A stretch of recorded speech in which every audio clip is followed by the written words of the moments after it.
ज्याला रुपया गाडीच्या चाकासारखा वाटतो का तो पैसे टिकवण्याच्या लायकीचा असतो. ठीक आहे, एक जण म्हणला महाराज माझे आई वडील श्रीमंत आहेत, ते शेतात जात नाहीत. अति गोड. तुझे मायबाप जरी शेतात जात नसतील तर तुमच्या शेतात काम करणाऱ्या नौकराचा घाम काय पाय.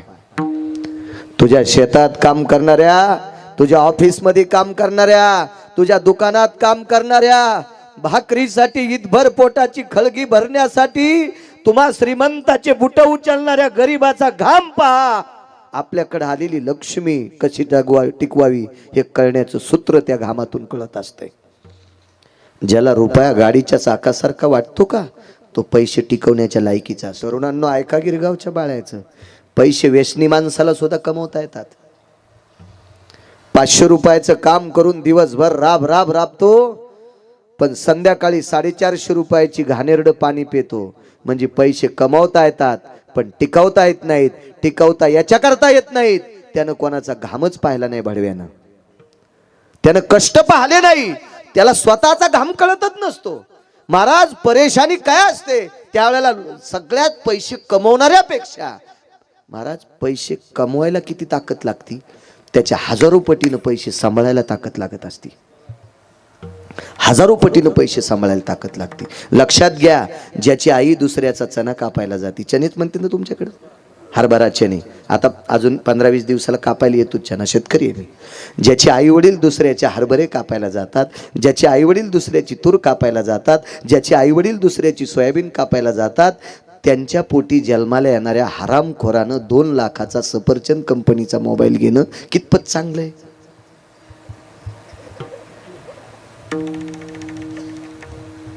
काय म्हणत असेल त्या मायबापाचा अंतःकरण, काय म्हणत असेल.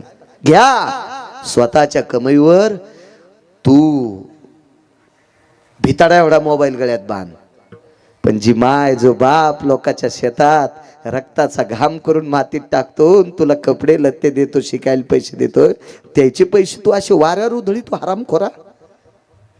तुला पंढरपुरातल्या आणि काशीतल्या मालकाची कृपा होणार नाही. लक्ष्मी टिकली पाहिजे. जगाचा बाप कर्तव्यवाद आहे. महाराज सरपणाची मुळी डोक्यावर आहे, सरपणाची मुळी डोक्यावर आहे.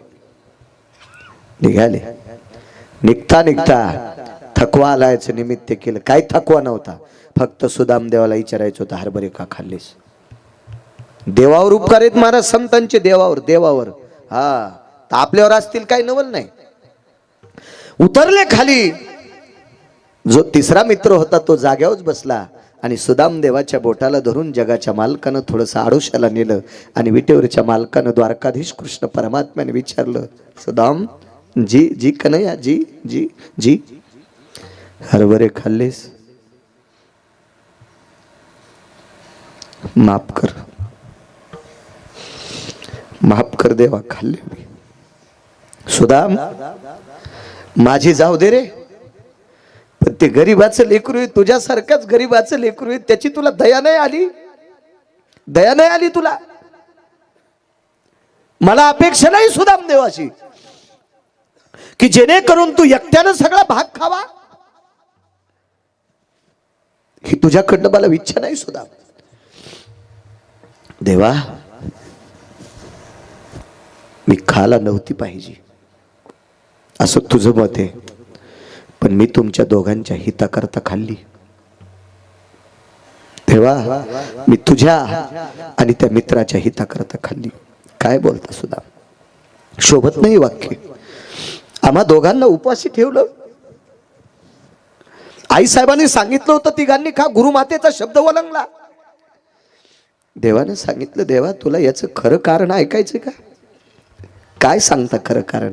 पुन्हा तेच तेच सांगायचं. मला भूक लागली होती, मला थंडी वाजत होती, माझ्या पोटात कावळे पेटले होते, याच्याकरता मी खाल्ली, हे ऐकायचं मला? नाही रे देवा, ऐक ना देवा, थोडंसं पलीकडे चल ना. अजून 2-3 झाडाच्या आडंगी देवाला नेलं आणि सुदाम देवानं हात जोडले, देवा तू भिकारी होऊ नयेस याच्याकरता खाल्लेत. देवा तू भिकारी झालेला मला बघायचं नव्हतं रे देवा, मला तुझ्यासारखाच तो मित्र सुद्धा आवडतो, त्याच्या जीवनात दारिद्र्य यावं ही माझी इच्छा नव्हती बरं का देवा. देवा तो माझा मित्र भिकारी व्हावा, देवा या देशातली वानर सुद्धा परिस्थितीत यावा, देवा या देशातली जलचर सुद्धा परिस्थितीत यावा, या देशातली पशुपक्षी सुद्धा परिस्थितीच्या पलीकडे जावा ही माझी इच्छा नाही रे देवा. हे जाऊ दे रे बाकीचं, पण तुम्ही दोघं भिकारी होऊ नये याच्याकरता मी एकट्याने हरभरे खाल्ले. देवाने विचारलं, सुदाम देवा हरभऱ्याचा आणि भिकारी होण्याचा संबंध काय? ऐक ना रे देवा. आपण ज्या वेळेला बाहेर निघलो त्यावेळेला बाहेर एक साधू होते, त्या साधूचं नाव आहे दुर्वास. होय मला माहित आहे. दुर्वासांनी भिक्षा मागितली. देवा आश्रमात काही नव्हतं रे, पण 3 लेकरं दुपारी जेवायला येणार नाहीत याच्याकरता आपल्याला चिमूट चिमूट हरभरे भेटावं म्हणून गुरुमातेनं आपल्याला दिले. पण दुर्वासाला राग आला रे देवा. दुर्वास म्हणतात मला दिलं नाही यांना दिले. हे हरभरे जो कोणी खाईन, हे हरभरे जो कोणी खाईल त्याच्या जीवनात दारिद्र्य प्राप्त होईल. दादा देवा हे हरभऱ्यावर दुर्वासांचा शाप होता रे देवा, शाप होता. हे हरभरे जर तू खाल्ले असतेस देवा तर तू भिकारी झाला असतास, मला जीवनभर मला करमलं नसतं देवा. मग सुदामा तू भिकारी होणार आहेस? हो दे मी देवा, मी या जन्मात भिकारी नाही, जन्मोजन्मी भिकारी झालो तरी हरकत नाही रे, पण माझा मित्र भिकारी होता कामा नाही. महाराज जगाच्या बापावर सुदाम देवाने हे उपकार केलते, म्हणून विश्वाच्या मालकानं ते उपकार फेडण्यासाठी गाव सोन्याचं दिलंय. देवावर उपकार करतात संत, म्हणून मालक म्हणतात. गरीबाचं लेकरू एक, फार गरीबाचं लेकरू. 3 मुलं एका बाईला, 3 मुलं. पहा उपकार किती आहेत संतांचे. 3 मुलं. 2 जरी हुशार झाले, प्रकाशराव हुशार झाले 2. त्या दोघांची लग्न झाली. लहानाली होती ती गणेश बुवा, मोठ्याचं लग्न नाही. कोणी पाहुणे रावणी मुलगी देत नाहीत. जीभ जड होती थोडीशी, व्यवस्थित बोलता येत नव्हतं. आणि एखाद्याकडे जर कामाला गेला तर काम काबाड जीवाचं रान करून काम करत होता, पण पैसे मागताना जीभ चळचळ कापत होती. म्हणून माईनं, बापानं, चुलत्यानं, चुलतीनं, नातेवाईकानं घरातून काढून दिलं. काय सांगू आता संतांचे उपकार, किती मोठे उपकार असते संतांचे. काढून दिलं, काढून दिलं. आई वडिलांनी काढून दिलं, गावातल्या कोण्याही माणसानं जवळ धरलं नाही. पुन्हा एकदा सांगू तरुणांनो, मगाशी तुम्हाला सांगितलं होतं मायबापाचा घाम पहा, 2 पैसे कमवा. राजे हो, जोपर्यंत तुमच्याकडे पैसे आहेत तोपर्यंत तुमचे पाहुणे तुम्हाला किंमत देतात. लिहून घ्या गिरगावच्या बाळूचं वाक्य. किंमत देत नाहीत राजांनो. 96ला मी संभाजीनगरला प्रकाशराव सोमनाथ ऑटोमोबाईल्सवर नोकरीला होतो. 520 रुपये महिना होता मला. 96ला 520 रुपये महिना. स्पेअर पार्टच्या दुकानवर मला फर्ग्युसन ट्रॅक्टर सगळा खोलता येतो. 520 रुपये जेवून महिना. बाईनं जे दिलं ते खायचं. सारस्वत बँक नाव ऐकून असाल. या बँकेत मला नोकरी चपराशाची लागणार होती. आपली परिस्थिती बिकट झाल्या कोणी विचारित नाही. याच्याकरता काम कर जा तरुणांनो. कोणाच्या वाट्याला शेती आली असेल, कोणाच्या वाट्याला नोकरी आली असेल, कोणाच्या वाट्याला व्यापार आला असेल, कोणाच्या वाट्याला काय परमेश्वराच्या कृपेने तुम्हाला काम आलं असेल, ते काम करून 2 पैसे घरी नेत जा. आपल्या संसारात कामी येतील. तुम्ही कष्टानं कमवलेली पैसे एखाद्या हरामखोराच्या वाढदिवसाकरता संध्याकाळी खर्चितान, तर उद्या बायकोच्या अंगावरची साडी फाटली तर तिच्या मायबापाची लाज जात नाही आणि तुमच्याही मायबापाची जात नाही. ज्यानं लग्न केले त्याची जाती. तुका म्हणे नग्न भाजन परी ते लाज स्वामीशी. नवऱ्याची इज्जत जात असती. याच्याकरता पैसे असावा. अर्थ नावाचा पुरुषार्थ आहे. सारस्वत नावाची बँक, या बँकेत मला चपराशी म्हणून नोकरी लागायली. पण कागदपत्र माझ्याकडं 10वी पास नाही. तिथल्या अधिकाऱ्यानं सांगितलं तुम्ही 17 नंबरचा फॉर्म भरा आणि 10वी पास व्हा. माझा एक पाहुणा एका शाळेत चांगल्या हुद्द्यावर नोकरीला, त्यांना भेटायला गेलो, मला 17 नंबरचा फॉर्म भरायचा. ते म्हणे उद्या सरांना विचारतो. आणि उद्या सरांना विचारतो, तू नंतर 4 वाजता ये. मी दुसऱ्या दिवशी दुकानदाराची विनंती घेऊन 4 वाजता गेलो. त्यांनी माझ्याकडे पाहिलं. पहिल्या दिवशी गेलो, अंगावर तेच शर्ट होता. दुसऱ्या दिवशी गेलो, तेच शर्ट होतं. त्यांनी सांगितलं, सर काही काल आले नाही, तू उद्याला ये. पण उद्या रविवार आहे, त्याच्या परवा ये. मग मी सोमवारी पुन्हा आमच्या मालकाला विचारलं. ते म्हणले, अरे कसलं तुझं शिक्षण कितकुसन, कशाचा 10वी पासन, कशाला काम बुडून जातो. ध्यान म्हणलं, जवळ शाळेचं अंतर 2.5 किलोमीटर, रिक्षाला द्यायला पैसे नव्हते, 3 रुपये. तिथपर्यंत पोचलो. जाऊ द्या, मधलं सांगत नाही, माझ्या 6 चक्रा झाल्या. पण 6व्या चक्राला माझ्या जवळचा नातेवाईक मला काय म्हणला, आमच्या स्टॉप मधल्या कुठल्याही माणसानं जरी विचारलं तर तू म्हणायचं नाही मी सरांचा पाहुणा आहे. मी म्हणलं, सर आपण पाहुणे आहेत. नाही म्हणे, 6 दिवसापासून तू एकच शर्ट घालून येतोस. माझ्या सगळ्या स्टॉप मधल्या लोकांचे श्रीमंत पाहुणे आहेत, हे असलं काम करायचं नाही, तू म्हणायचं नाही पाहुणा नाही. नारदाच्या गादीवर बसलो, त्या दिवशी फॉर्म फाडून टाकला. माझ्या जवळच्या रक्ताच्या नातेवाईकानं सुद्धा 6 वेळेला एक शर्ट घालून गेलो, त्याच्यामुळे मला किंमत दिली नाही. ही परिस्थिती तुमच्यावर येऊ नये, येऊ नये, याच्याकरता काम करत जा. चला, ते गरीब व्यक्ती होता, दोघांची लग्न झाली म्हणून आठवलं मला. आठवलं येताना प्रकाशराव गाडीत बोलत होते म्हणून मला हे आठवलंय. ज्याला मागचं आठवतं का, तो पुढे नीट चालत असतो. कधी बी लक्षात घ्या, पुढे नीट चालत असतो. एक विनंती करीन राजा हो तुम्हाला, तुम्ही मोठे कीर्तनकार होताल, पण ज्या वेळेला तुमच्याकडे प्रचंड श्रीमंती येईल, तुम्ही ज्या घरी कीर्तनाला जाताल त्या घरी श्रद्धावान बाईनं केलेला स्वयंपाक खात जा. लोकांना दिलेल्या पैशावर हॉटेलवर पाकिट उडू नका, ते पाकिट तुमचे घर जाळतील. विठाला विठाला विठाला.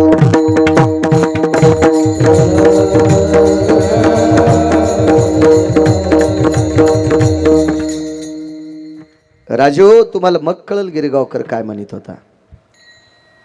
हे पैसा आहे वाहटूळ आहे, वाहटूळ.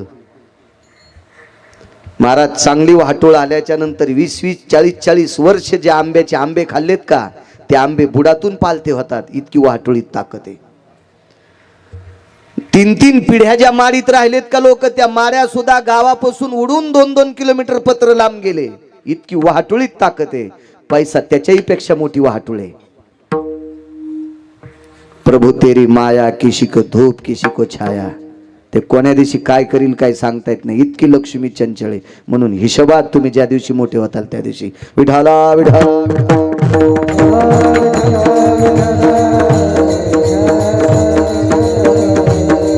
दोघांची लग्न झाले, एक हाकलून दिलंय.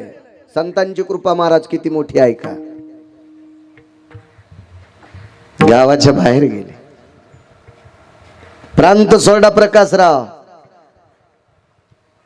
2 प्रांत सोडले. विदर्भ आणि मराठवाडा सुटला आणि तो गरीब व्यक्ती पश्चिम महाराष्ट्रात पोहोचला. पश्चिम महाराष्ट्रात देहू नावाचं गाव आहे,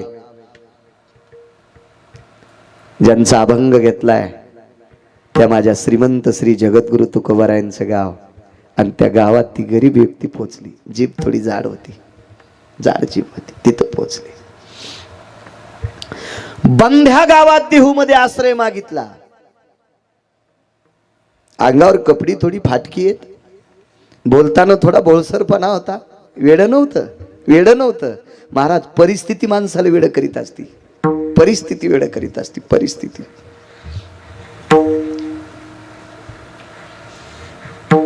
9 वर्षापूर्वीची गोष्ट आहे. गाडी उभी राहिली शहराच्या अलीकडं. आणि त्या शहराच्या अलीकडं हे तुम्ही श्रीमंत लोकांना पाणी पेलेल्या रिकाम्या बाटल्या जमा करणारी एक बाई होती.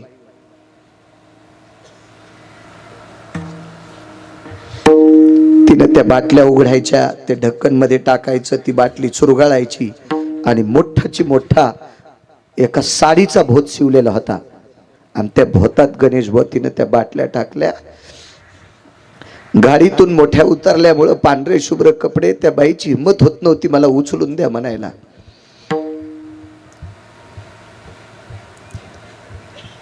तिने आवाज दिला, दादा मला हात लावता का? मी म्हणलं बाई काय याच्यात? मी भंगार जमा करते महाराज. दादा तिला काही महाराज वगैरे काही कळालं नाही. म्हणलं बाई कुठल्या आहात? याच शहरात राहते. कुठलं माहेर आहे? आमक. एक सांगतो, शिक्षण किती आहे? 14वी पास आहे मी. 14वी पास झालेली बाई. म्हणलं बाई रिकाम्या बाटल्या? महाराज दादा काय सांगू तुम्हाला, नशिबाची कथा आहे.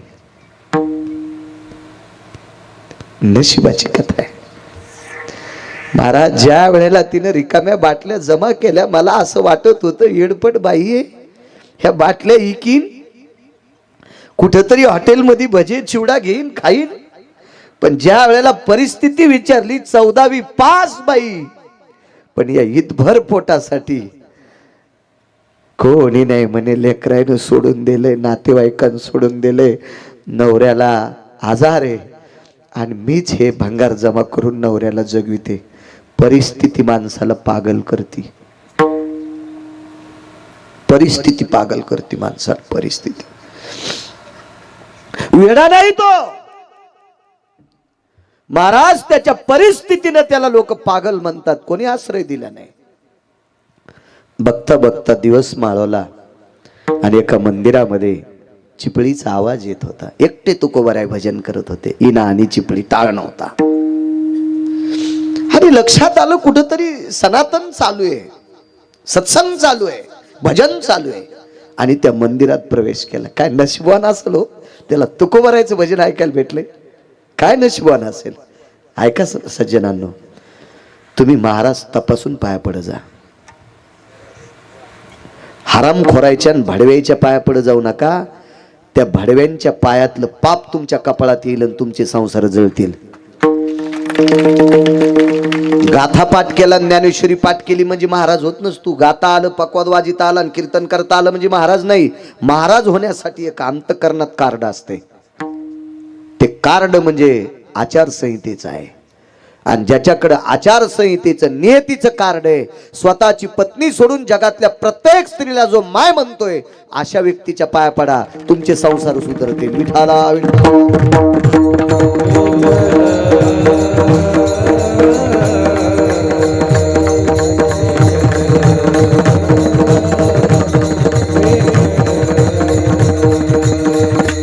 माझा ड्रायव्हर जास्त शिकलेला आहे गणेश बुवा. बाळू नाव आहे त्याचं, बी शिकलेलं आहे. त्यानं मला एक धून ऐकली एक जणाची. तर मी त्याला म्हणलं मला हे ऐकू जाऊ नको, या माणसाचा आवाज मला नको देत जाऊ. नाव नाही सांगणारा, माफ करा. तर त्यानं सांगितलं की तुम्ही असं गाणाऱ्याला चांगलं म्हणता. मी म्हणलं ज्या माणसाचं आचरण गोड आहे त्याच्या आवाजाला मी मार्क देतो.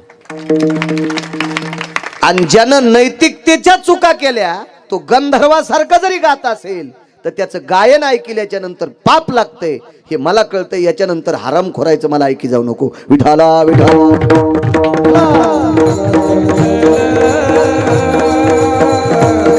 या वारकरी संप्रदायात रावणाला सुद्धा उचलून फेकलंय.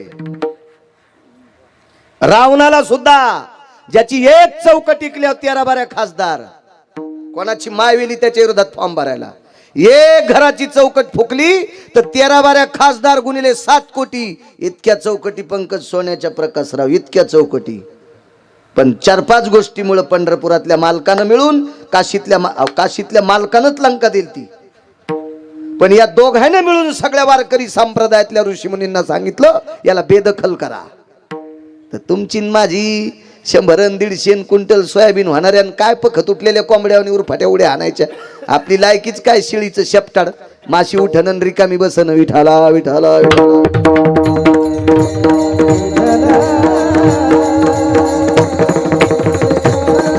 या संप्रदायात नियतीचं कार्ड पाहिजे. नियतीचं कार्ड असलं पाहिजे. नियतीचं, त्याचं दर्शन घ्या. त्याला गाथा पाठ नसू द्या. त्याला ज्ञानेश्वरी पाठ नसू द्या, त्याला स्वर नसू द्या, त्याला कीर्तन नाही करता येऊ द्या, त्याला पक्वाद नाही वाजिता येऊ द्या, त्याच्या गळ्यात तुळशीची माळ असावा आणि स्वतःची बायको सोडून जगातल्या प्रत्येक स्त्रीला माय म्हणणारा असावा. कपाळ घासूस तर पाया पडा, तुम्हाला तुकोबारायचं दर्शन घेतल्याचं पुण्य मिळेल. विठाला विठाला.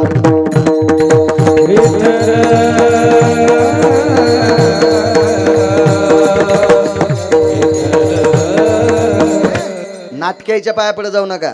उताला नाटक्याचा बाजार आहे आणि हे बाजारू तुमचा उद्धार करीत असतील का? चांगला शोधा. अंतकरणात भाव निर्माण झाला, जा शेगावला आणि जोडा समाधीला हात. जगातल्या सगळ्या महाराजांची दर्शन तिथं पावतील, जगातल्या सगळ्या महाराजांची. पण तुम्हाला उचली सवय लागली, याचे त्याची बुटाड उचलायची, त्याच्यामुळे तुम्ही उचले झालात आणि तुमच्यातल्या 2% लोकांकडे पैसे पापाचे आहेत म्हणून हराम खोरायला बोकांडीवर घेतलंय. विठाला विठाला. महाराज कुठल्याही गायकालाच नाव ठेवायचं नाही, कुठल्याही पकवाद्याला नाव ठेवायचं नाही, कुठल्याही कीर्तनकाराला नाव ठेवायचं नाही. चुकीचं गायन, चुकीचा पकवाद, चुकीचं कीर्तन करणाऱ्या हराम खोरायला याच्यातल्या 2% डोक्यावर घेतलंय. अपंगशाल लोकांच्या अंगावर दगड हाणायचे, यायचे पैसे चुकीचे आहेत. विठाला विठाला.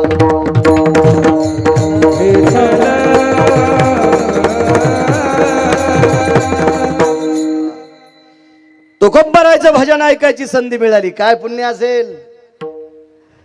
भिंतीला टेकन दिलं, त्या विनयाचा चिपळीचा आणि तुकोबारायच्या पवित्र वाणीचा आवाज ऐकत होता.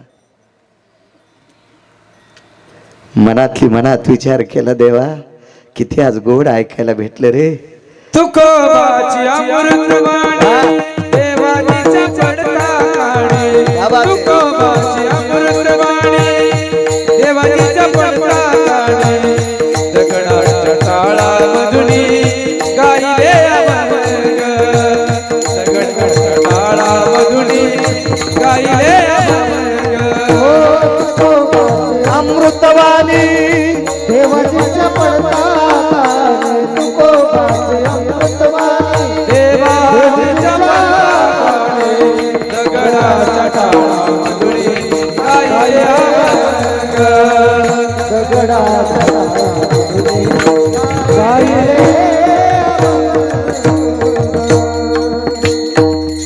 अमृतासारखी वाणी महाराज. काय वाणी असेल दर्जा. अधिकार किती होता तुकोबारायचा. नाम घेता कापेयम जगा काळ खाया मी माथा दिला पाय. आणि वजन किती होतं महाराज, म्हणजे शारीरिक नाही सांगायला मी, वैचारिक वजन तुकोबारायचं मोजायला ब्रह्मदेवाकडे तराजू नव्हतं. आपण एखादा श्रीमंत घरी आला की लगेच फोटो काढणं की लगेच उद्या टेटस. आमच्याकडे साहेब आलते, तुला दाबायला आलते. विठाला विठाला विठाला विठाला.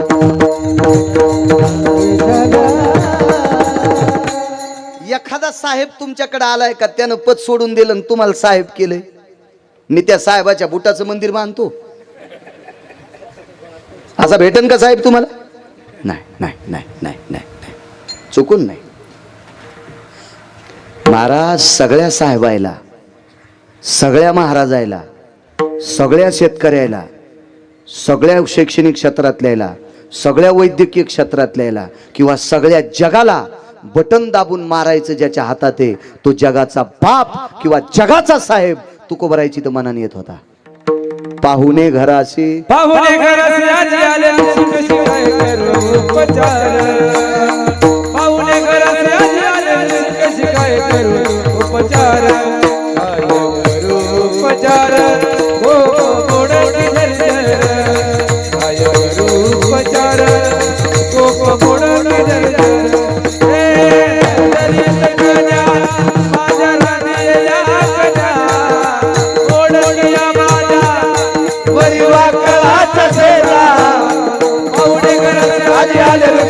काय करू उपचार, काय करू उपचार मोडकी दर्जर, काय करू उपचार मोडकी दर्जर.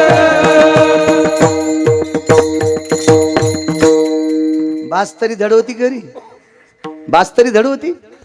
हात राहील तरी चांगलं होतं का. खाला दरदरीत पाण्या माझी रांधी येल्या कन्या काय करू उपचार मोडकी जर जर. पानपुडा होता का, पानपुडा होता, सुपारी होती, लवंग होती, एलदुडा होता, बडीशोप होती, पिकलून खाली पडेल तुळशीचं पान. तू का म्हणे मी दुर्बळ, मुख शुद्धी तुळशीधर, तू का म्हणे मी दुर्बळ. पण सगळ्याला मळ्यात नेऊन फुकायची ताकद ज्याच्यात आहे तो जगाचा बाप तुकोबरायकडे येतो. आता ही तुकोबरायची वैचारिक श्रीमंती आहे. विठाला विठाला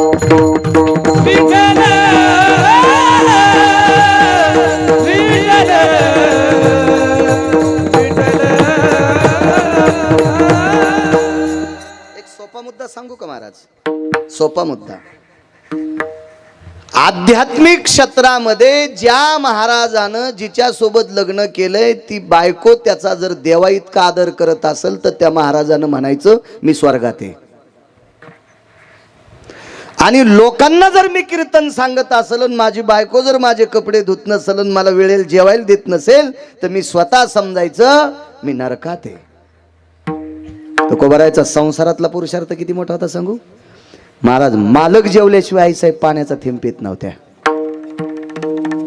तुकोबाराय जेवल्याशिवाय दिवस मालाला तरी हरकत नाही, पण पाण्याचा थेंब जिजामाता पित नव्हत्या महाराज. काय पुरुषार्थ असेल संसारातला. इतकी श्रीमंती तुकोबारायची. आणि त्या तुकोबारायचं कीर्तन ऐकायला एका गरीबाला भेटलंय, भजन ऐकायला. भिंतीला टेकन दिलं. काय सांगू आता संतांची उपकारा. माझा नियम आहे आऊत उभाट्या हाणायचं. आऊत कळतं ना तुम्हाला, गवत राहिलं नाही पाहिजे. मग पाळी जास्त होईल याचा विचार करू नका. मग मला तसं आऊत हाणता येतं ना, तिथे एकदा टेकायचं, इथे एकदा टेकायचं, 2.5 चक्कर पाळी. गवत कुठलंच नाही. हा उगत म्हणताल मग किती उदाहरणं, त्याला करू काय मी. मग काय मशीन बंद नाही. विठाला विठाला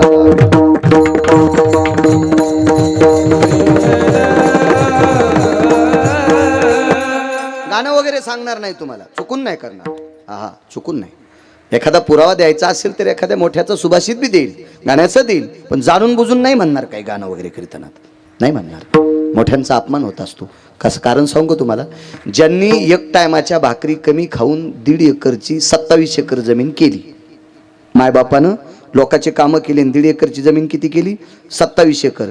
पण कालांतरानं त्या म्हाताऱ्याच्या पोरानं बायकोच्या गन पावडरसाठी 7 एकर इकली. काय वाटलं असेल म्हाताऱ्याला?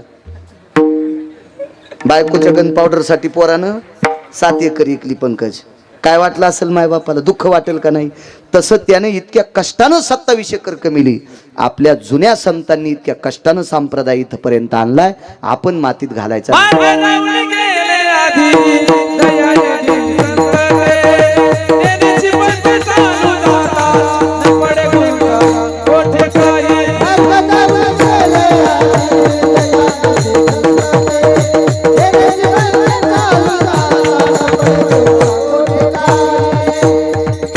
मोठ्यांचा अपमान करायचा नाही.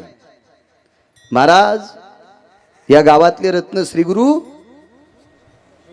विश्राम बाबा असेल का महाराज? त्यांच्या काळात ही अवस्था होत्या का त्यांना अशा गाड्या बसायला? पण परमार्थ किती टिकवला महाराज. मग त्यांनी टिकवलाय म्हणून आपल्याला स्टेज भेटलेत. इतकी जाण आपण ठेवायला पाहिजे. ते जर जन्माला आले नसते तर आपल्यातून ऊसातल्या डुकरात एका तिळा इतका फरक राहिला नसता. इतकी जाण ठेवली पाहिजे, इतकी जाण ठेवली पाहिजे. मोठ्यांमुळे आम्ही आहेत. हो, आता 4 काल परवा आम्ही ह्या चांगल्या गाड्यात बसलो म्हणजे मागच्यांचा अपमान करणं, गाड्या खालून जळते. मोठ्याल्यांमुळे आम्हाला ह्या जागा भेटल्यात. मागच्या लोकांनी इथपर्यंत संप्रदाय टिकवलाय. आम्ही फक्त आता निमूटपणे गाई वळा, गाई इकू नका. विठाला विठाला विठाला.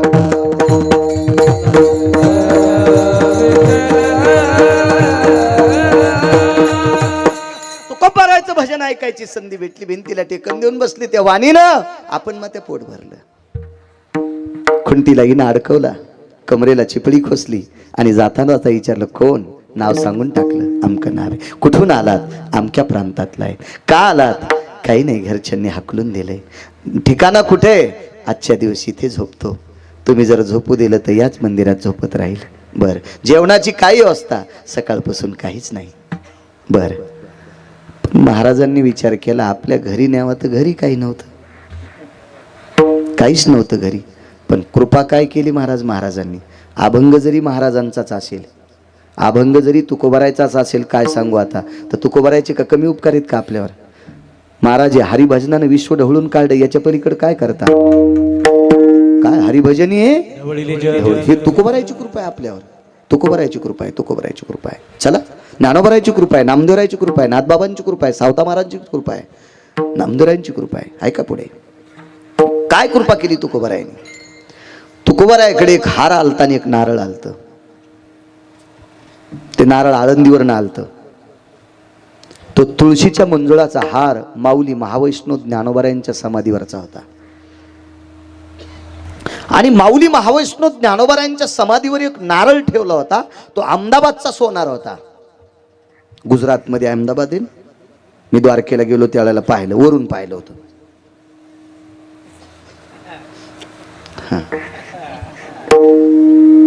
ते गेलो विमानवरून, इथं अहमदाबाद आहे म्हणजे जवळजवळ आल्यावर दिसलं. नाही, काय नसते होत. अहमदाबादचा सोनार होता. त्याच्या प्रपंचात काहीतरी अडचण होती. त्यानं काय आळंदीतल्या मालकांना आपलं संकट सांगितलं. आणि महाराज ते ज्ञानोबा आहेत. त्या सोनाराचा भावही गोड होता. भाव म्हणजे पैसा नाही, श्रद्धा. त्याची श्रद्धा गोड होती. हा, देवा कारणे भाव तस्मात, श्रद्धा गोड होती. म्हणून ज्ञानोबारायने विटेवरच्या मालकाला सांगितलं असेल, देवा जरा सात्विक माणूस आहे आणि त्यानं संकट मला सांगितलंय, त्याचं निवारा. ज्ञानोबारायचं कोण ऐकणार नाही. हा, पंढरपुरातला मालक या संतांचा ऐकतो, काशीतला मालक या संतांचा ऐकतो. तुम्ही सरळ सरळ या दोघांकडे जा ना. तुम्ही काशीतल्या मालकाकडे आणि पंढरपुरातल्या मालकाकडे गेले ना प्रकाशराव, तर ते तुमचा बायोडाटा पाहतील. आणि तुमचा बायोडाटा असला चुकीचा की तुमच्या तोंडावर फेकून देते. चला, तू पापी आहेस हे तुझा बायोडाटा सांगते. पण ज्ञानोबाराय तुकोबारायकडे गेले होते, बायोडाटा जाळून टाकतात. आणि पंढरपुरातल्या आणि काशीतल्या मालकाला म्हणतात करायचं बरं. इतकी ताकद संतात आहे. देवात नाही. देव प्रारब्ध बदलू शकत नाही, कारण तो स्वतंत्र नाहीत ना. त्याला बिनचापलाचं फिरावं लागले ते तुम्हाला कुठून बुट देईल. विठाला विठाला विठाला.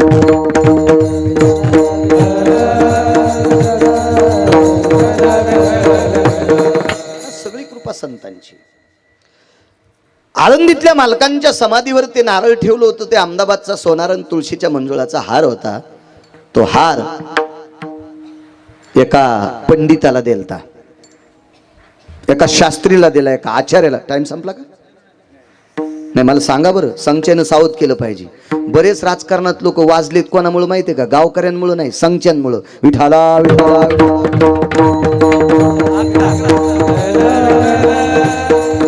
एक जण म्हणला मला त्या गावानं मतदान केलं नाही म्हणून मी पळलो. म्हणलं त्या गावाचं सांगू नको, तू या गाडीत बसलेल्याने विरोधात प्रचार केला म्हणून तू पळडास. विठाला विठाला.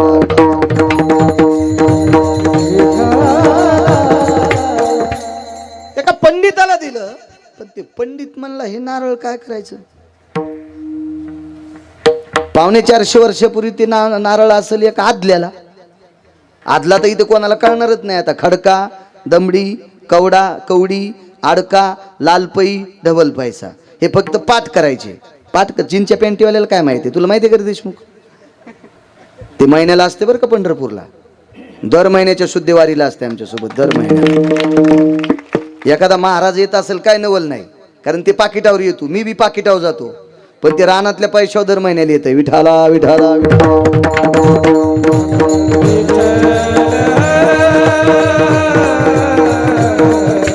मला काय देवीचं तेल देवीला भूते आला घाईला. तुमच्यात पाकिटातले 5-6 हजार त्या गाडीत टाकायचे, निघाला पताका घेऊन. पण त्याला तुरीचे आणि सोयाबीनचे पैसे इकून तिकिटाला द्यावं लागतात ना. विठाला विठाला.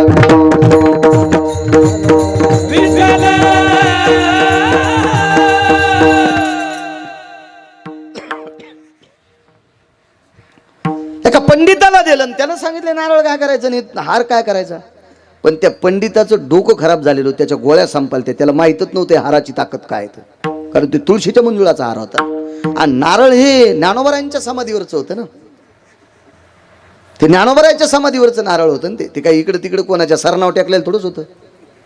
हा, कमळ्याच्या वटीत ठुलेलं थोडंच होतं. हा, काही एखाद्या पिराला कापायच्या बोकड्याच्या गळ्यात बांधलेलं थोडंच होतं. हा, कसा टोयला कापायला चाललेल्या हाल्याच्या गळ्यात थोडं बांधलेलं होतं.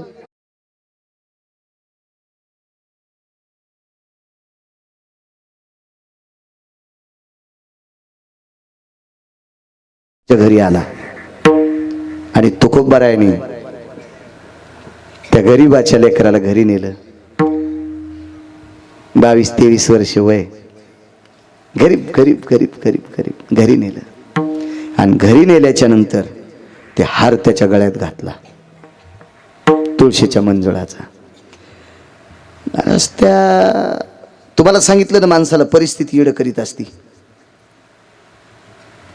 परिस्थिती. मी ज्या पाहुण्याकडे जात होतो तो पाहुणा तालुक्यात त्याच्या इतका कोणी फुगीर नव्हता, इतका फुगीर होता. मला कळत होतं, मला ज्ञान होतं, फक्त माझ्याकडे पैसे नसल्यामुळं मला परिस्थितीने भिकारी केलं, म्हणून मला त्याच्या पाया पडायला जा वाटत होतं. माणसाला परिस्थिती वेड करीत असती, परिस्थिती वेड करीत असती. जुना काळ सांगतोय, आताचा ना काहीच खूप.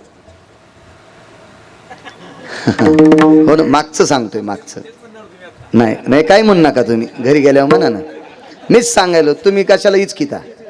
हा, तुम्ही बोट घालून फाडायच्या आधी मीच शिवून टाकायलो, तुम्ही कशाला सांगता विठाला?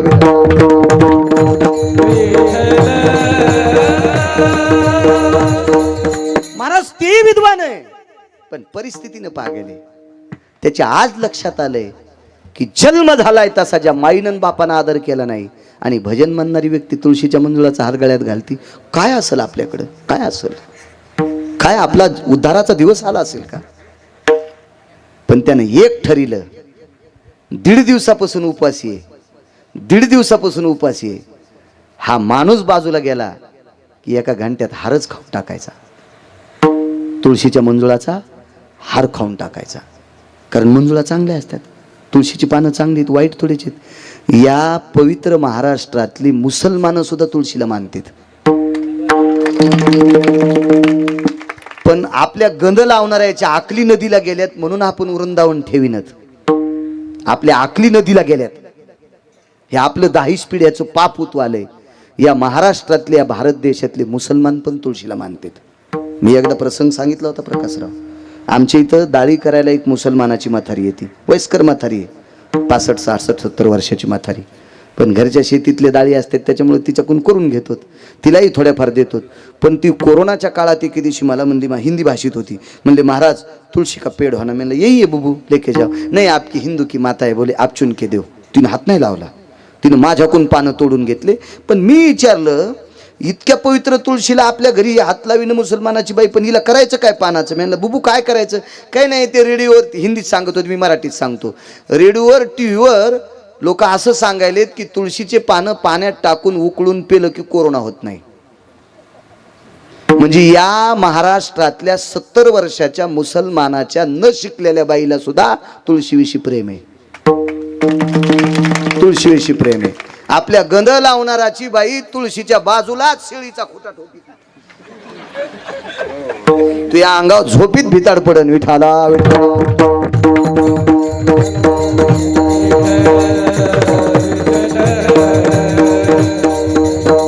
नाही जा तुळशी. इथून सुरुवात आहे आपल्या संप्रदायाची. येड्यावानी करी जाऊ नका. चपला ठेवायला अलमाऱ्या आणि वृंदावन ठेवायला जागा नाही. मसनवाटा आहे ते घर, ज्याच्या दारात तुळस नाही त्याचं घरच मसनवाटा आहे. विठाला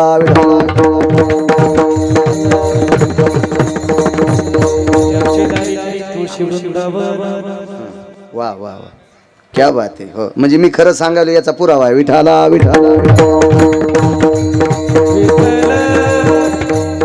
असं झालं जिल्ह्यापेक्षा तालुकाच मोठा. विठाला विठाला.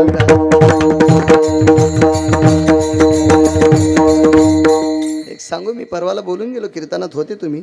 या देशातली कोणतीच देवता नैवेद्यावर तुळशीचं पान ठेवल्याशिवाय नैवेद्य स्वीकारित नाही. मला वाटतं मी रिसोर्टला बोललो त्या दिवशी, श्री गुरु सातारकर महाराजांच्या मठात. या देशातली कुठलीही देवता नैवेद्यावर तुळशीचं पान ठेवल्याशिवाय देवता स्वीकारत नाही. एकादशी वगळता. सोमवारचा नैवेद्य दुपारी ठेवताय तू महादेवाला. हा, योग असा आला, ते तुळशीचा हार खाऊन टाकला. पण ह्याच्या अगोदरचा प्रकार आहे का, तुळशीचा हार, नारळ आणि एक कागद तुकोबारायांनी त्या नारळावर ठेवून दिला. पण त्यानं ते कागद उकलला त्या सद्रस्तानं. तुकोबारायला सांगितलं, महाराज मला काय वाचता येत नाही, हे एखाद्या विद्वानाला देऊन टाका.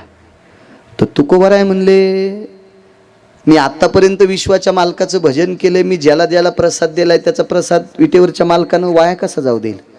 आणि जरी तुला वाचता येत नसेल तर हा कागद तुला फायद्याचा ठरेल, घेऊन टाक, सांभाळत ठेव. महाराज रात्रभर तुळशीचा हार खाऊन टाकला. आता राहिलं शिल्लक काय? नारळ आणि तो कागद. त्या कागदावर तुकोबारायांनी काय लिहिलेलं असेल ते नंतर वाचा ना, लक्षात घ्या ना, काय इतिहासात काय येतं लक्षात ठेवा. हा, तुम्ही असं काही काही वाची जा ना. तुम्ही जितकं चांगलं वाचितान का जगाचा बाप तुम्हाला वाचीन. तुम्ही जितकं चांगलं वाचितान का जगाचा बाप तुम्हाला वाचीन. तुम्ही जितकं चांगलं पाहतान का ते तुम्हाला कमवण्याची ताकद देईल, ते तुम्हाला मिळण्याची ताकद देईल. आणि जितकं चांगलं ऐकतान का विश्वाचा बाप तुमचं ऐकीन. तुम्ही सांगितलं ते ऐकीन. पण तुम्ही चांगलं ऐका, तुम्ही चांगलं वाचा आणि चांगलं पहा. विठाला विठाला.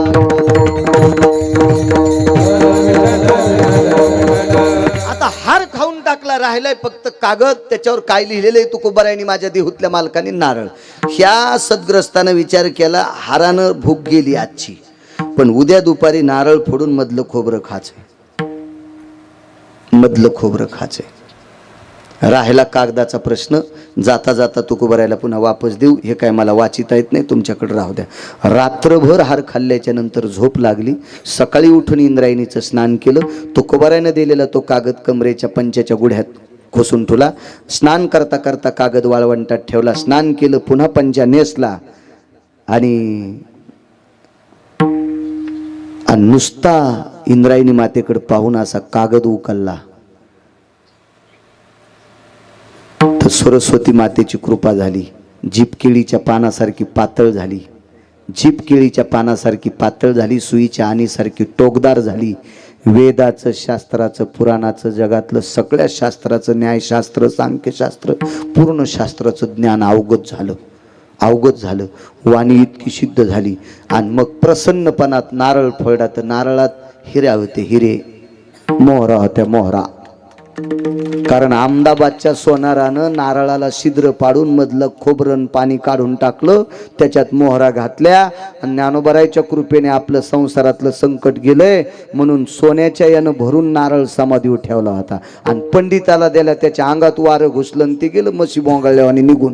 त्याच्या नशिबात नव्हतं ते, फुटक्या नशिबाचं होतं, पारंगत होतं पण नशीब फुटकं होतं ते. आणि ह्या गरीबाला ते प्रसाद भेटला. महाराज बरमाटी सागाची माडी घेतली त्या नारळावर. बरमाटी साग इतका तेजस्वी साग असतोय, जितका घासला आणि घराला जर त्याच्या वस्तू लावल्या तर कुठंच आरसा लावायचं काम नाही, त्याच्यातच पाहायचं काहीच राहायचं. याला बरमाटी साग म्हणतात. त्याची हवेली नारळातल्या सोन्याने विकत घेतली. राहिला प्रश्न तुकोबारायने दिलेल्या कागदाचा. ते कागद नव्हता महाराज, मोठ्यांची वाक्य, ती अक्षरे नव्हती देखा, ती ब्रह्म साम्राज्य दीपिका. इतकं ज्ञान प्राप्त झालं, इतकं ज्ञान प्राप्त झालं. आणि त्याच्यावर चौथ्या दिवशी तुकोबारायच्या कीर्तनाला रयतेचे राजा छत्रपती शिवाजी महाराज ऐकायला आले. माझे रयतेचे राजा, देशातला 6व्या क्रमांकाचा राजा, मी अगोदर 5व्या क्रमांकाचा म्हणत होते. 1 नंबरचा राजा चक्रवेन, मर्यादा पुरुषोत्तम रामचंद्रांच्या काळातला प्रकाशराव. चक्रवेन राजा, त्याच्यासारखा राजा जगात कोणी झाला नाही. त्याच्यानंतरचा 2ऱ्या क्रमांकाचा राजा कृष्ण वंदे जगद्गुरु द्वारकाधीश जगदानंद कंद जगतपती. आणि 6व्या क्रमांकाचा राजा छत्रपती शिवराय महाराज. पुन्हा असा राजा होणे नाही. अरे काळ्या रात्री चमकत होत जिच्या रूपाचं ऊन, अशी देखणी होती एका मुस्लिमाची सुन. तिला पाहुनी आई म्हणाला राजा तो सिलवान, आनंदाने नांदत होती हिंदू मुसलमान. महाराज परस्त्रीला आई म्हणणारा राजा, परस्त्रीला आई म्हणणारा, या देशातल्या परस्त्रीला नाचवणाऱ्याचे पाय तोडणारा राजा, हा इतका पवित्र राजा. आणि हे राजे तुकोबारायच्या कीर्तनात आले. आणि तुकोबारायच्या कीर्तनात आल्याच्या नंतर तुकोबाराय कीर्तन करत असताना 14 टाळकरी आणि सोनबा ठाकूर मृदंग वाजवायला, सोनबा ठाकूर मृदंग वाजवायला. तुकोबाराय वेदाचा अर्थ, वेदाचा तो अर्थ आमाशीच ठावा, वेरानी वावा भार माथा. महाराज तुकोबारायने इतक्या भीषण माणसावर कृपा केली तर वेदाचे पुरावे तुकोबारायला कीर्तनातून ते खालून देत होतं. ज्याला मायबापानं हाकलून दिले, ज्याला मायबापानं हाकलून, काय सांगू आता संतांची उपकारा, ज्याला मायबापाने हाकलून दिलंय ते तुकोबारायला वेदाचे पुरावे देत होतं. आणि छत्रपती त्याच्याकडे पाहत होते. कीर्तन आटपल्यावर तुकोबारायला विचारलं, कोण? कामाचे. कोण? कामाचे. काय काम मिळालं माहितीये? या देशातल्या 6व्या क्रमांकाचा धर्मनिरपेक्ष रयतेचा राजा, या देशातल्या प्रत्येक जाती धर्माच्या लोकांना आपलं समजून राज्य करणारा, या देशातल्या स्वतःच्या 8 पत्न्या सोडून प्रत्येकीला आई म्हणणारा राजा, या राजानं स्वतःच्या देवघरातली पूजा त्या माणसाला देऊन टाकली. महाराज मायबापानं हकलून दिलेला व्यक्ती, या देशातला 6व्या क्रमांकाचा शास्त्रमान्य, देवमान्य, पुराणमान्य, वेदमान्य, ऋषीमान्य, मुनिमान्य, योगीमान्य, तपीमान्य, सिद्धमान्य, या देशाचा पवित्र राजा स्वतःच्या देवघरातली पूजा करण्याचा मान याला देऊन टाकतोय. कृपा कोणाची आहे? काय सांगू आता संतांचे उपकार, काय सांगू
तुमचा गावकऱ्यांचा टाइम संपलाय. मी ओव्हर टाइम आता थोडासा महाराजांकरता करतोय.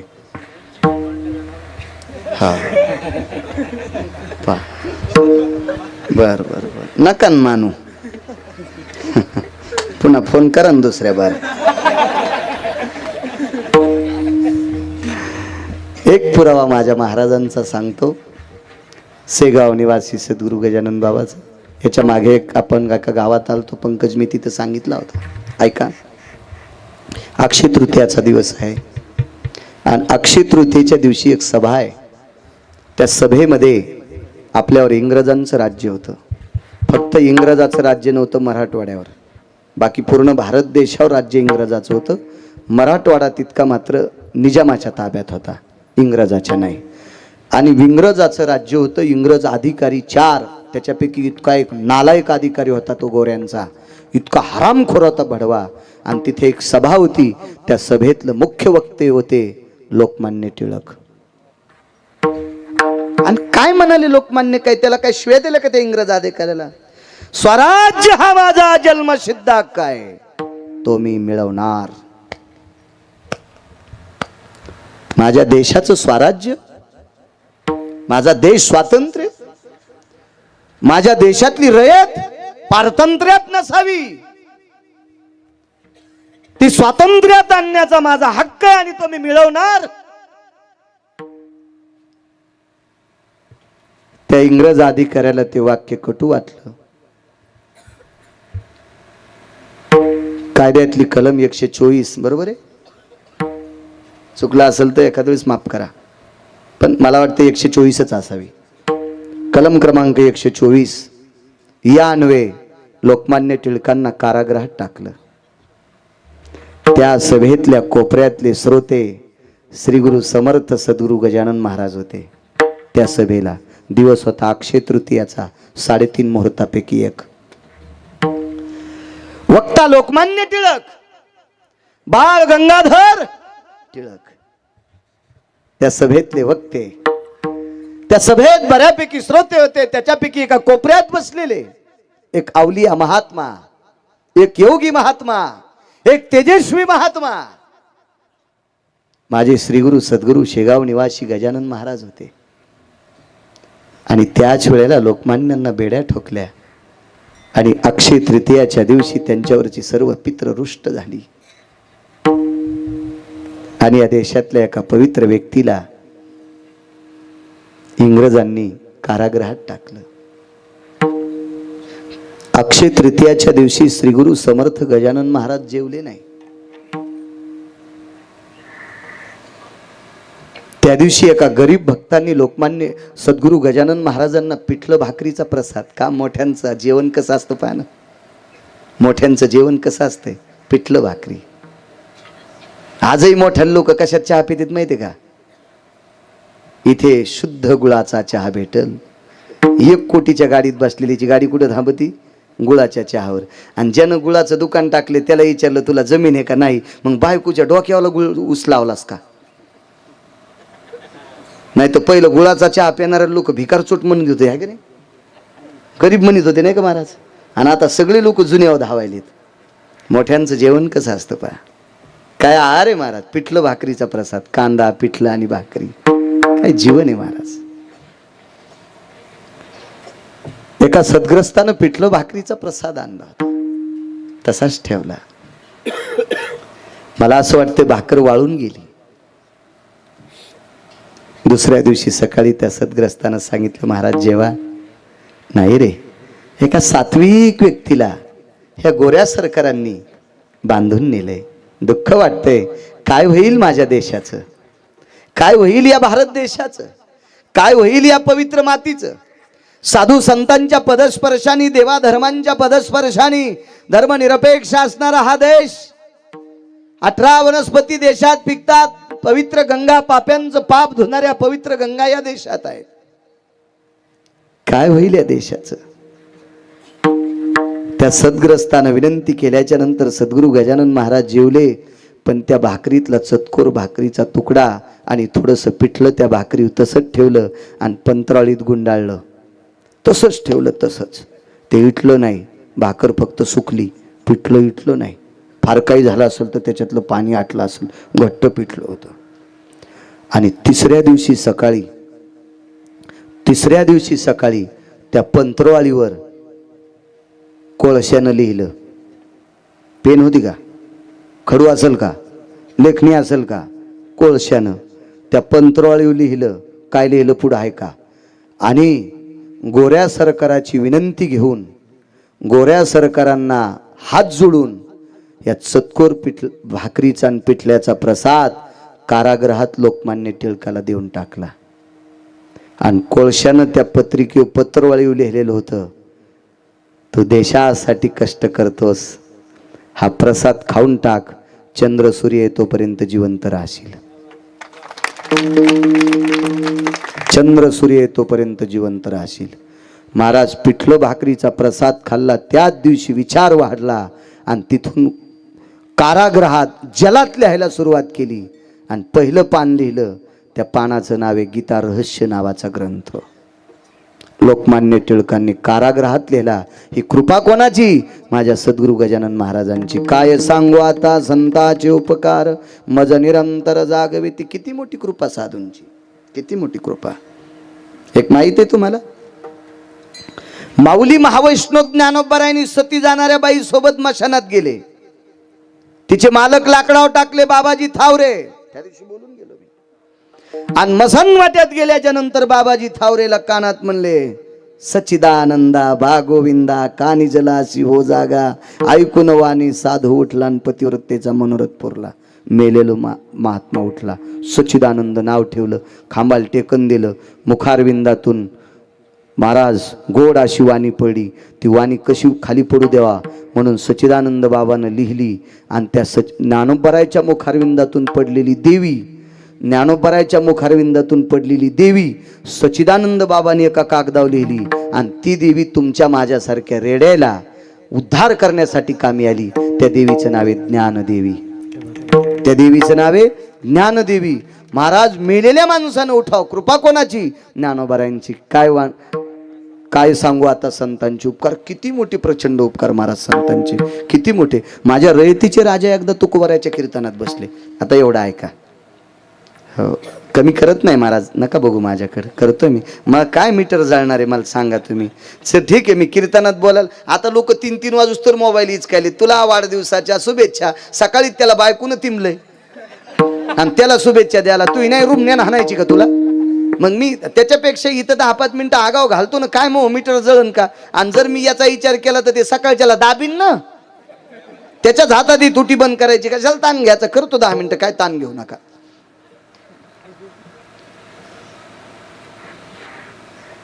27.5 वर्षातला पहिला प्रसंग आहे नावाच्या बाजूला कीर्तन करणं. पंढरपुरात कालच्या वारीला होतो ना रे आपण, तिथं फोन आलता तुमचा फराळ करताना. त्याच्यानंतर 227 लोकांना डबल फोन केले घरी आल्यावर. हीच तारीख पक्की आहे का? हो, एका शीताहून भाताची परीक्षा. पुन्हा नको आता असं व्हायला. विठाला विठाला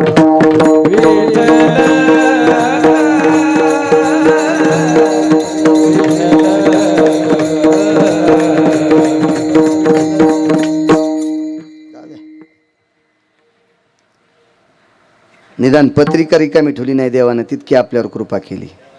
हो, महाराज ज्याचा त्याचा भोगता ठरलेला असतो. असं समजू नका महाराज पाकिट देणारे आपलं भलं करतेत. नाही, महाराज आपलं भलं हे करतेत. आणि हे गर्दी करतेत म्हणून हे कीर्तन घेतेत. म्हणून कधी कधी पाकिट देणाऱ्यापेक्षा रस्त्यानं घराकडे जाताना कीर्तन ऐकायला येणाऱ्याला गाडी उभं करून म्हणायचं कोण्या गावचा आहेस. त्याला आनंद वाटतो. मला महाराज बोलले, आनंद वाटतो. पण आपण पाकिट देणाऱ्यालाच सांभाळितो.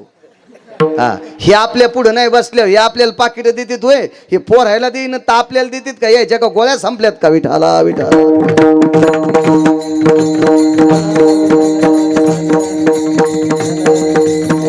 यजमानाचंही कौतुक. यजमान आहेत का आज कोणी? हेच आहेत का? कसं कळालं मला? सार्वजनिक. बर बर बर बर, छान. आजचे जे पंक्तीवाले आहेत त्यांना पण धन्यवाद. तुमची यजमान आमदार साहेब असं मी इतका जोडे काय काय माणसं काय येड्यावानी. विठाला विठाला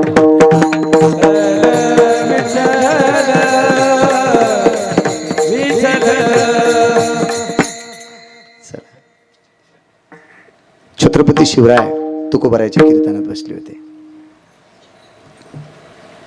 महाराज त्या दिवशी 4 दिवसापूर्वी एका ज्योतिष्य शास्त्रकाराने राष्ट्रमाता जिजाऊबाई साहेबांना एक जन्मकुंडली वाखाणून सांगितली होती की छत्रपतींच्या जीवनात एक अडचण आहे. मी काही ज्योतिष्य शास्त्राला वाईट म्हणत नाही, पण मला तसं पावरबाज सांगणारा भेटत नाही. ज्योतिषशास्त्राला मी वाईट मानणार नाही, कधीच मुळीच मानणार नाही. फक्त त्या लायकीचा भेटत नाही. तुमची रास मिथून, मी सांगतो इथून, तुम्ही ऐका तिथून, चल तुरका पायला. असं कुठे ज्योतिष्य असते का? महाराज ज्योतिष्यकार त्याला म्हणावा. आमच्याकडे धानोऱ्याला दादागुरु होऊन गेले. त्यांचे वडील प्रचंड विद्वान होते, प्रकाशराव दादागुरु धानोरकर. आता 2-3 वर्षापूर्वी जात राहिले. माझ्यावर फार प्रेम केलं त्यांनी. तो गुरुवर्य दादागुरु धानोरकरांचे वडील एवढे विद्वान होते, एवढे विद्वान होते, एवढे विद्वान होते. माणसानं फक्त येऊन सांगायचं आमच्या सुनबाई बाळंतीण झाल्यात. त्यांनी इतकंच विचारायचं, ज्या घरात बाळंतीण झाली त्या घराचं तोंड कोणीकडे. इतकं सांगितलं की ते पटकन म्हणायचं दुसऱ्या चरणात बाळंतीण झाली, त्याचं नाव हे ठेवा, त्याच्या पाठीला जाब आहे, त्याचे केस कुरळे राहतील, ते असा गोऱ्या रंगाचे, ते सावळ्या रंगाचे. ते तिथं बसल्या बसल्याच जन्मपत्रिका लिहित होती. याला म्हणायचं ज्योतिष्यकार. विठाला विठा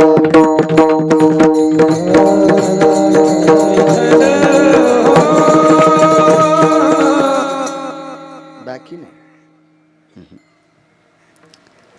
अशा एका व्यक्तीने सांगितलं, आईसाहेबांचं अंतःकरण दुखलं. रयतेचे राजा छत्रपती शिवरायांना मातोश्रीनं घडवलं. आज काय माझ्या बाळावर संकट आहे, पण योगायोनी कर्मनो गहनोगती. काय मोठ्या माणसांना देव साथी असतो. ते तुकोबारायच्या कीर्तनात बसले. आणि तुकोबारायच्या कीर्तनात बसलेलं 6 पातशाहीपैकी एका पातशाहीला कळालं. 6 पातशाही होत्या बरं का, प्रचंड धुरंधर पातशाही 6 होत्या, प्रचंड धुरंधर. त्याच्यापैकी एका पातशाहीला कळालं आणि त्या पातशाहीनं हजारो सैन्य घेऊन कीर्तनावर हल्ला. ज्या गावात कीर्तन आहे का त्या मंदिराच्या भोवताला हजारो उघड्या तलवारी घेऊन माणसं हजर. तुकोबारायच्या कीर्तनात छत्रपती बसलेले. महाराज काय तुकोबारायांना कळालं असेल. विठ्ठल विठ्ठल भजन करत असताना विटेवरच्या मालकाचं चिंतन केलं, देवा ज्या राजानं विश्वाची सेवा करावी, समाजाची सेवा करावी, जनतेची सेवा करावी, स्वतःच्या जीवनासाठी काही केलं नाही, फक्त विश्वाकरता जीवन खर्च करणारा राजा, समाजाकरता जीवन खर्च करणारा राजा, आणि त्या राजाला जर कीर्तनात या देशातला मुसलमान मारित असेल तर मग आमच्या कीर्तनाला काय किंमत आहे? काय कृपा आहे महाराज तुकोबरायची. विटेवरच्या मालकानं गरुडाला घोडं केलं, विटेवरच्या मालकानं गरुडाला घोडं केलं आणि स्वतःला छत्रपती केलं, स्वतःला छत्रपती. गरुडानं रूप किती बाऱ्या बदललं तुम्हाला माहिती आहे का? गरुडानं स्वतःचं गरुड रूप किती बाऱ्या बदललं. गोरोबा काकांसाठी पंढरपुरातल्या मालकानं गरुडाला गाढव केलं, गरुडाला गाढव केलं. विटेवरच्या मालकिनीला कुंभारीन मावशी केलं आणि विटेवरचा मालक स्वतः कुंभार दादा झाला आणि गरुडाला गाढव करून पाठीवर संसार टाकला आणि गोरोबा काकाचा सुरळीत संसार चालू केला. काय ताकद आहे त्यानं म्हणल्यावर गरुड. अजून काही काही पुरावे आहेत पण पुन्हा सगळ्या गोळ्या एकखट्या घेतले की रिॲक्शन येत असते, त्याच्यामुळे बस झाले दोन. आज गरुड घोडं झालेत, एके दिवशी गरुड गाढव झालेत, बस झाले दोन गोळ्या. सगळ्या एकखट्या खाल्ल्यावर घाम यायचा ना तुम्हाला, थंडी असली तरी येत असतो. बाकीच्या विचारानं काय झाले तर आहे का नाही, एकानंच का गुत घेतलं का? विटेवरच्या मालकानं गरुडाला घोडं केलं, स्वतः छत्रपती झाले. महाराज देव छत्रपती झाल्यावर किती सुंदर दिसत असेल, काय सुंदर दिसत असेल महाराज. आणि ज्या बादशाचं मुख्य पाल जिथं रवलेलं होतं का, मुख्य पाल ज्याला रावटी शिबिर म्हणतात, त्या शिबिराच्या भोवतालच घोड्याला अशी टाच हाणली, टाच हाणल्यावर हुशार आहे. आणि खरंच घोड्यावर बसता येतं का तुम्हाला? कोणी कोण बसत असते ते म्हणले असं उगच हो म्हणलो. अरे दादा मी लय लग्न लावलेत, बरेच नवरदेव म्हणले महाराज हातपाय चळचळ कापत येत, कसं बसावं? मी म्हणलं खाली बसतोय हो घोडं बसू. ज्याला घोड्यावर बसता येत नाही, ज्याला पोरगी देणारच बिना आकली तुला दिलीच कशील त्यानं, तेव्हा तुम्हाला काय करायचं तुमचे तुम्ही मंगलाष्टक म्हणा. मी म्हणलं चावण्या मग मला कशाला विचारायला घोड्यावर कसं बसते, त्याला माहीतच नाही किती रगील बा म्हणेत. विठाला विठाला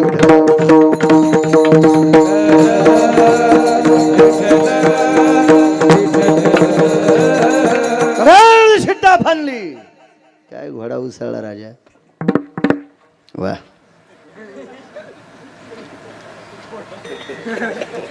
धमक असेल तर घोड्यावर बसा शिकन, बसा ना घोड्यावर बसा. 9 प्रकारचं कॅल्शियम दिलं होते,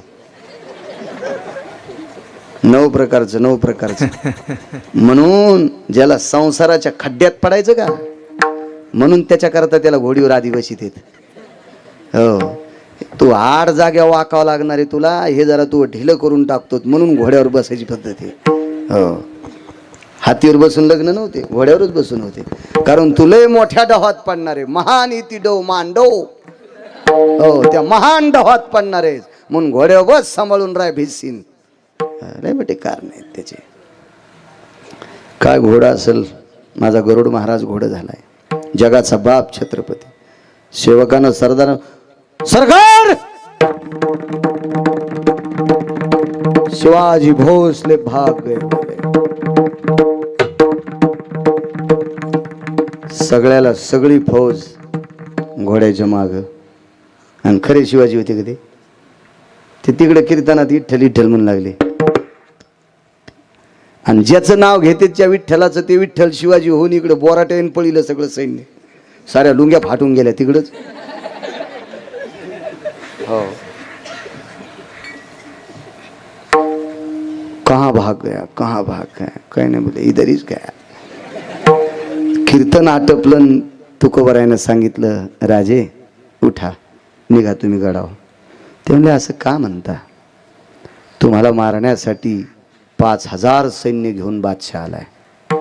हो आता ते मला गडाव कसा जाऊ देईल, तुम्हाला जाऊस तर पंढरपुरातल्या मालकानं तिकडं नेलाय. तुम्ही गडाव जाऊस तर पंढरपुरातल्या मालकानं तिकडं नेलाय, तुम्ही आता इकडं जा. नाही गौसल्यामुळे इकडे येणारच आहे. आणि कीर्तन सोडल्याच्या नंतर तुकोबराय जात होते पण मुद्दाम बसले, छत्रपतींना काढून दिलं मग तिकून आले. कीर्तनात बसले होते ना ते मगाच गेले. दृष्टांत संपला. कृपा कोणाची झाली छत्रपतीवर? तुकोबरायाची, संतांची कृपा. महाराज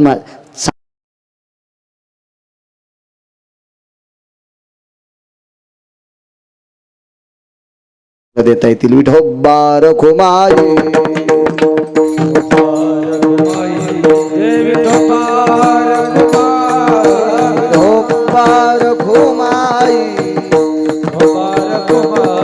विठोबा रखुमाई, ज्ञानेश्वर माऊली, ज्ञानराज माऊली तुकाराम,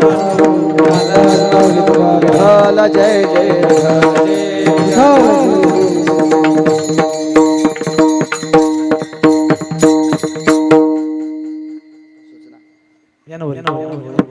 फक्त 2 मिनिटं बोलू नका. राजो. 2च मिनिटं.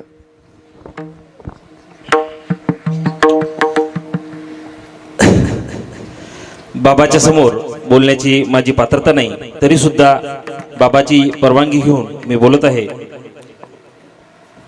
बाबांचं कीर्तन आपल्या कालच्या नियोजनात होतं, परंतु काही चुकीमुळं कोणाची झाली त्याचाही मेळ नाही.